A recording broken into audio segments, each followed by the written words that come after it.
Haryanau Simpang Tepadung singkat dengan adanya jalan tol sepanjang hampir 50% di tol 3A, 3B dan 5A Bapak. Nanti Bapak Presiden akan menuju ke Jembatan Pulau Balang. Posisi kita di sini Bapak di STA 7450. Bapak. Kita juga di dalam jalan di 3B ini ada jembatan Satwa ini untuk mengakomodir satwa-satwa yang ini lalu seperti yang kedua dan ketiga utamanya untuk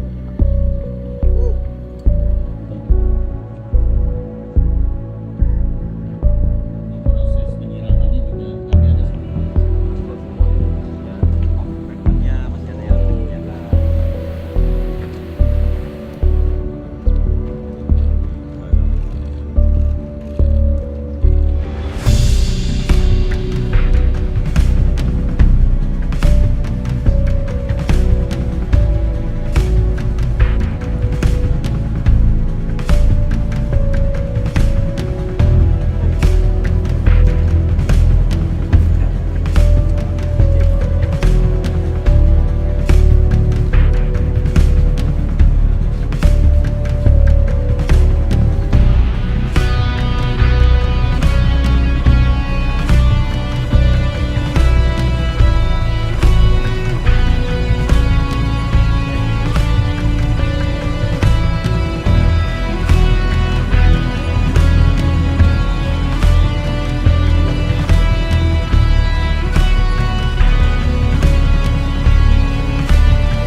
Ya ini kalau biasanya kita kan lewatnya kan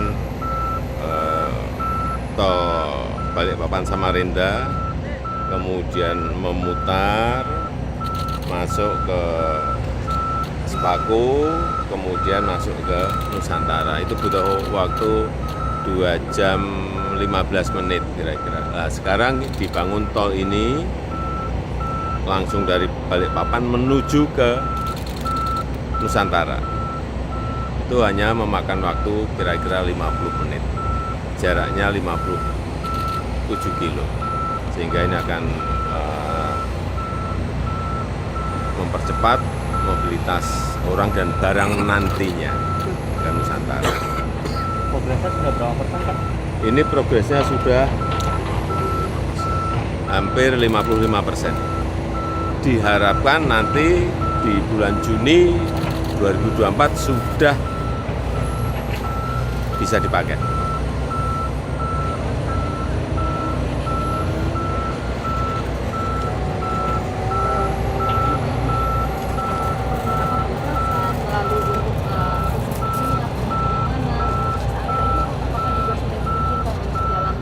Sudah tetap sudah. Jadi semuanya udah komplit, hanya memang kanan kirinya ini memang ingin kita buat sehijau mungkin. Sehingga mulai ditanami pohon-pohon endemik Kalimantan, dan kita harapkan nanti kanan kiri jalan tol ini semuanya green, hijau semuanya. Dan kita sudah siapkan 60.000 pohon untuk jalan tol ini saja. Oh enggak, bukan dari nursery Mentawir, enggak. Itu dari stok yang ada dan sudah ada di sini. Ya. Satu lagi Pak soal Panglima, kan Bapak sudah mengusulkan nama Panglima baru ke DPR. Apakah benar sudah kami sampaikan kurang lebih minggu yang lalu. Yang pertama beliau ini kan Wakasat, kemudian menjadi Kasat. Tapi kalau melihat jam terbangnya saya kira di teritorial, kemudian di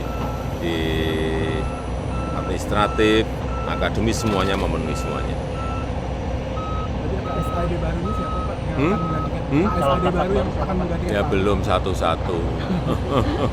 Ini kan memperoleh persetujuan dari DPR terlebih dahulu, baru setelah ada persetujuan baru kita berpikir kasat yang baru. Terima kasih Bapak. Dan ini apa? Saya tadi memperoleh informasi dari Gubernur Provinsi Bali mengenai kemarin ada pemindahan atribut partai dari lokasi di mana saya datang. Ini perlu saya sampaikan bahwa pemerintah daerah, pemerintah provinsi, pemerintah kabupaten, pemerintah kota, pemerintah pusat, semua harus netral. ASN semua harus netral, TNI semua harus netral, Polri semua harus netral.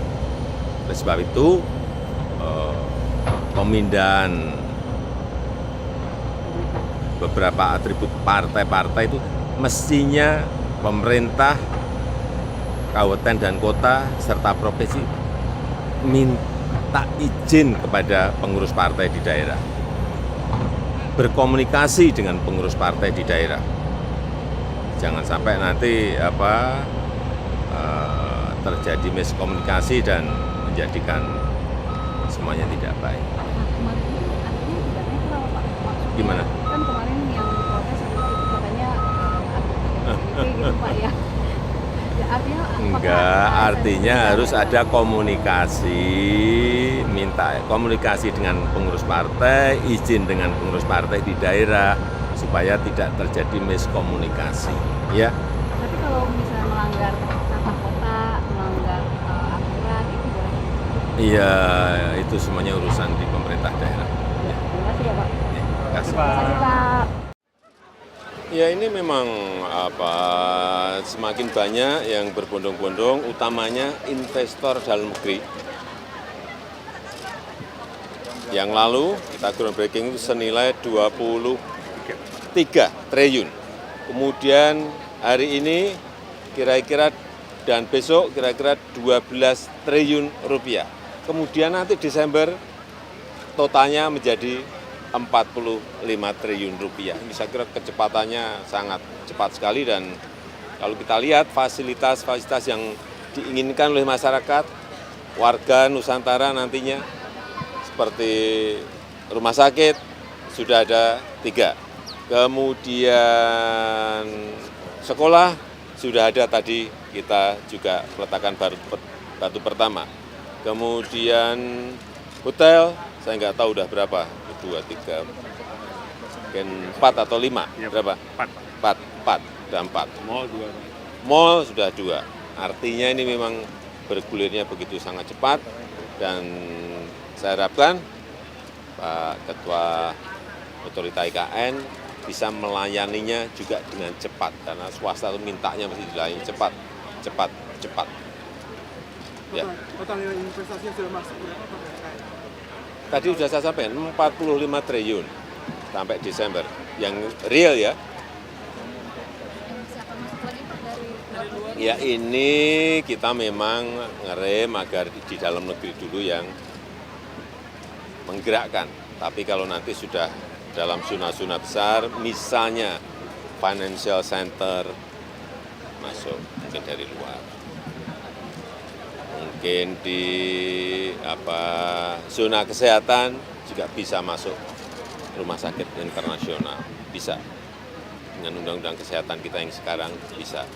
Kemudian pendidikan juga, universitas-universitas yang memiliki kualitas yang baik di dunia juga bisa masuk ke kawasan pendidikan yang sudah ada. Dan kita bekerja sama dengan Tony Blair Institute untuk urusan yang berkaitan dengan investasi pendidikan di ibu kota Nusantara. Ya. Sejauh ini kalau dari ada Pak RK itu tujuannya Apa? bawa Pak RK hari ini apa Pak? Pak RK itu adalah arsitek ternama yang memiliki desain-desain yang baik, yang kita tahu desainnya misalnya kayak masjid di Jawa Barat, masjid yang saya tahu di Padang, dan bangunan-bangunan monumental lainnya. Saya kira kami hanya ingin mengajak untuk mengkoreksi kalau ada hal yang kurang baik terutama yang berkaitan dengan arsitektur di ibu kota Nusantara itu. Sudah ada masukan Pak? Sudah ada masukan? Banyak langsung tadi ke Pak Basuki, ke saya juga. Mana tadi Pak? Pak Ridwan Kamil. Pak Bapak tadi bilang bahwa ada 5 SD lagi yang akan diperbaiki di sini.